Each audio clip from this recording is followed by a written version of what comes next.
बेहतरीन drama serial दिल नादान की नेक्स्ट एपिसोड में आप देखेंगे कि नायाब इस बात को कह कह के थक चुकी है और वाज़ह कर चुकी है बार बार, लेकिन कोई भी उसकी कोई बात सुनने को तैयार नहीं। लेकिन ये सब कुछ नायाब के लिए बेहतर हो रहा है, उसको इस चीज़ की समझ नहीं आ रही और वह कहती है पता नहीं क्यों सब मेरे पीछे हाथ धो के पड़ चुके हैं, मुझे तो कुछ समझ नहीं आ रही कि आखिर मैं क्या करूँ और क्या ना करूँ। लेकिन अब देखेंगे कि ज़ावियार हर मामले को बड़े अच्छे तरीके से हैंडल कर लेगा और कहेगा कि आप लोगों को परेशान होने की कोई भी ज़रूरत नहीं है।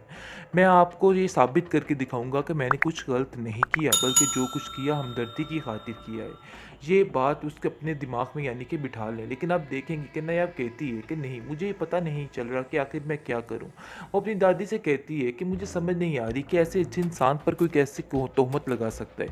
मुझे तो यकीन ही नहीं आ रहा कि भाभी इस तरह भी कैसे कर सकती हैं, क्यों उसकी ज़िंदगी जीवन करने के पीछे पड़ी हुई हैं और हर एक के सामने उसको बर्बाद करने की कोशिश कर रही हैं।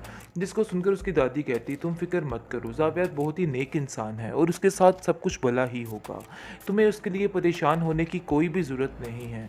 और वैसे भी दूसरी तरफ तानिया जो जाल बिछाने की कोशिश कर रही है, वो ये नहीं जानती है कि वो इस जाल पर खुद ही फंसने वाली है। यानी कि जिस तरह से उसने बदनाम किया है, जब ये बात ज़ावियार को पता चलेगी तो ज़ावियार काफ़ी परेशान हो जाएगा और कहेगा कि आखिर तुम इतनी घटिया हरकत कैसे कर सकती हो, कैसे किसी की ज़िंदगी को जीर्ण कर सकती हो। मुझे तो यकीन ही नहीं आ रहा कि आखिर नायाब जैसी लड़की पर इतने बड़े बड़े इल्ज़ामात कैसे लग सकते हैं, क्योंकि वो बहुत ही एक शरीफ लड़की है और बहुत ही मासूम है। वो इन बातों से बहुत मुख्तलिफ और दूर है। वो तुम्हारी तरफ बिल्कुल भी नहीं है। तुम क्यों इस बात को नहीं समझ रही हो? जिसको सुनकर वो कहती है कि तुम्हारा दिमाग ख़राब हो चुका है, पता नहीं क्यों तुम्हें इस लड़की में कोई खामी नज़र ही नहीं आ रही, हालांकि उसमें कोई भी खूबी नहीं है। ज़ाविर उसको खामोश करवा देता है और कहता है आइंदा से कभी भी उस लड़की के बारे में कोई भी ऐसी बात मत करना जिससे मुझे दुख पहुंचे। तुम भी इसके साथ ही जाओगी, क्योंकि मैं तुम्हें यहाँ पर मजीद बर्दाश्त नहीं करने वाली। जो बर्दाश्त करना था मैंने कर लिया, लेकिन मजीद अब कोई भी ऐसा वैसा काम नहीं होने वाला है।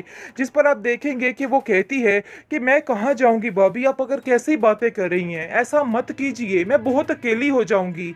लेकिन कहाँ कोई इसकी सुनने वाला है। लेकिन जावियर कहता है कि आप लोगों को इसकी बात का यकीन करना है तो कीजिए, वरना ना कीजिए। मैं आपको बार बार समझाकर थक चुका हूँ कि ऐसी वैसी कोई बात नहीं है। न जाने क्यों आपको इस बात पर यकीन ही नहीं आ रहा और आप उस बेचारी मासूम पर तरह तरह के इल्ज़ामात लगाई जा रहे हैं और कह रहे हैं कि वो लड़की ठीक नहीं है। आपको उसकी बात तो सब्र तहम्मुल से सुननी होगी। अफसोस मुझे हो रहा है कि आप उसके भाई होते हुए इस तरह की हरकतें कर रहे हैं और अपनी बहन की एक बात नहीं सुन रहे। मुझे बहुत अफसोस हुआ आप पर। आगे से आप देखेंगे कि वो कहता है कि आपको अंदर बोलने की ज़रूरत नहीं है, इन मामलात से दूर ही रहिए तो बेहतर है। खैर ज़ावियार जो है वो भी काफ़ी परेशान है और सोच रहा है कि आखिर कैसे पागल लोग हैं। इन लोगों को तो बिल्कुल किसी की बात की समझ ही नहीं आ रही है और सिर्फ अपनी ही बोली जा रहे हैं। दूसरों को बोलने का ये लोग मौका कहाँ दे रहे हैं। इस बात को लेके वो काफ़ी ज़्यादा हैरान और परेशान है। खैर आप देखेंगे कि उसकी दादी नायाब की कहती है कि तुम बेटा फिक्र मत करो और यहाँ से चले जाओ, ये सारे मामलात ऐसे ही चलते रहते हैं और देख लेना सब ठीक हो जाएगा। फिलहाल तुम जाओ, बाद में बात होती है, कोई मसले वाली बात नहीं है। आगे से आप देखेंगे कि उसकी दादी काफ़ी ज़्यादा यकीन दिलाती है उसको और कहती है तुम फिक्र मत करो, इसको कुछ भी नहीं होगा, मैं इसके साथ हूँ और इसका ख्याल रखूंगी। ये मामलात रोज़ के हैं और इसलिए इन सब बातों को लेकर परेशान होने की ज़रूरत भी नहीं है, सारे मामलात ठीक हो जाएंगे। खैर आप देखेंगे कि वहाँ से जैसे तैसे करके उसको वहाँ से भेज दिया जाता है, क्योंकि उसको पता चल जाता है कि यहाँ पर उसका रहना बिल्कुल भी सेफ नहीं है। ये लोग तरह तरह के टाने टिशने करके उसका बुरा असर कर रहे हैं और उसका मज़ीद दिमाग ख़राब कर रहे हैं। और मज़े की बात यह है कि उसकी कोई बात सुनने को तैयार ही नहीं है, सारे अपनी अपनी ही बोली जा रहे हैं। बेहतरीन ड्रामा सीरियल दिल नादान के इस एपिसोड में आप देखेंगे कि नायाब की भाभी ने अपने पाँव पे खुद ही कुल्हाड़ी मार दी है। वो समझ रही है कि नायाब की बदनामी करके वो अपने शोहर का दिल जीत लेगी।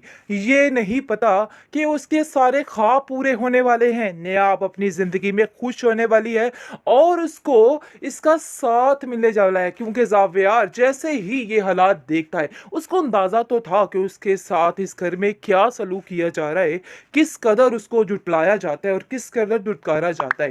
लेकिन इस कदर अंदाज़ा नहीं था कि उसके साथ ये हालात है घर में। क्योंकि जैसे ही वो सारा माजरा देखता है कि उसको तरह तरह की बातें सुनाई जा रही हैं, तो उसका दिल बहुत परेशान हो जाता है और दिल ही दिल में सोच लेता है कि ना भाई ना, अब तो ये काम पक्का मैं करके ही रहूँगा। मैं इस लड़की से शादी करके ही रहूँगा, इसको अपना नाम देकर ही रहूँगा।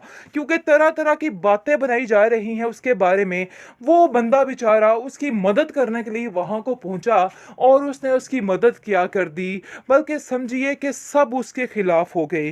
तानिया समझ रही थी कि वो ये सारे ड्रामे रचा के उसकी ज़िंदगी को बर्बाद करके बड़ी खुशो-खुर्रम ज़िंदगी गुज़ार लेगी और ज़ावियार को अपने हाथों में कर लेगी। लेकिन ये उसकी बहुत बड़ी गलतफ़हमी थी, बल्कि अपने हाथों ही उसने अपना गला घोंट दिया है। आप देखेंगे कि ज़ावियार उसको कहता है कि आप इस पर कैसे इतने ताने-तिश्ने कर सकते हैं? वो ऐसी लड़की नहीं है, खुदारा इस पर रहम कीजिए, आपको थोड़ा तो शर्म आनी चाहिए, आप कैसे इसको ऐसे धिक्के देकर निकाल सकती हैं? खैर आप देखेंगे कि कहती है नायाब कि आप यहाँ से चले जाइए, मैं आपकी ये ज़िल्लत बर्दाश्त नहीं कर सकती। आजकल के ज़माने में किसी का साथ देना बहुत मुश्किल है, ये बात मुझे समझ आ चुकी है।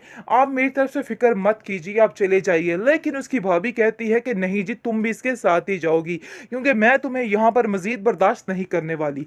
जो बर्दाश्त करना था मैंने कर लिया, लेकिन मज़ीद अब कोई भी ऐसा-वैसा काम नहीं होने वाला है। जिस पर आप देखेंगे कि वो कहती है कि मैं कहाँ जाऊँगी भाभी, आप अगर कैसी बातें कर रही हैं, ऐसा मत कीजिए, मैं बहुत अकेली हो जाऊँगी। लेकिन कहाँ कोई इसकी सुनने वाला है। लेकिन ज़ावियर कहता है कि आप लोगों को इसकी बात का यकीन करना है तो कीजिए, वरना ना कीजिए। मैं आपको बार-बार समझाकर थक चुका हूँ कि ऐसी-वैसी कोई बात नहीं है। न जाने क्यों आपको इस बात पर यकीन ही नहीं आ रहा और आप उस बेचारी मासूम पर तरह-तरह के इल्ज़ामात लगाए जा रहे हैं और कह रहे हैं कि वो लड़की ठीक नहीं है। आपको उसकी बात तो सब्र तहम्मुल से सुननी होगी। अफ़सोस मुझे हो रहा है कि आप उसके भाई होते हुए इस तरह की हरकतें कर रहे हैं और अपनी बहन की एक बात नहीं सुन रहे। मुझे बहुत अफ़सोस हुआ आप पर। आगे से आप देखेंगे कि वो कहता है कि आपको अंदर बोलने की ज़रूरत नहीं है, इन मामलात से दूर ही रहिए तो बेहतर है। खैर ज़ावियार जो है वो भी काफ़ी परेशान है और सोच रहा है कि आखिर कैसे पागल लोग हैं। इन लोगों को तो बिल्कुल किसी की बात की समझ ही नहीं आ रही है और सिर्फ अपनी ही बोली जा रहे हैं। दूसरों को बोलने का ये लोग मौका कहाँ दे रहे हैं। इस बात को लेके वो काफ़ी ज़्यादा हैरान और परेशान है। खैर आप देखेंगे कि उसकी दादी नायाब की कहती है कि तुम बेटा फ़िक्र मत करो और यहाँ से चले जाओ। ये सारे मामलात ऐसे ही चलते रहते हैं और देख लेना सब ठीक हो जाएगा। फ़िलहाल तुम जाओ, बाद में बात होती है, कोई मसले वाली बात नहीं है। आगे से आप देखेंगे कि उसकी दादी काफ़ी ज़्यादा यकीन दिलाती है उसको और कहती है तुम फ़िक्र मत करो, इसको कुछ भी नहीं होगा। मैं इसके साथ हूँ और इसका ख़्याल रखूँगी। ये मामलात रोज़ के हैं और इसलिए इन सब बातों को लेके परेशान होने की ज़रूरत भी नहीं है। सारे मामलात ठीक हो जाएँगे। ख़ैर आप देखेंगे कि वहाँ से जैसे-तैसे करके उसको वहाँ से भेज दिया जाता है, क्योंकि उसको पता चल जाता है कि यहाँ पर उसका रहना बिल्कुल भी सेफ़ नहीं है। ये लोग तरह-तरह के टाने-टिशने करके उसका बुरा असर कर रहे हैं और उसका मज़ीद दिमाग ख़राब कर रहे हैं और मज़े की बात ये है कि उसकी कोई बात सुनने को तैयार ही नहीं है। सारे अपनी-अपनी ही बोली जा रहे हैं।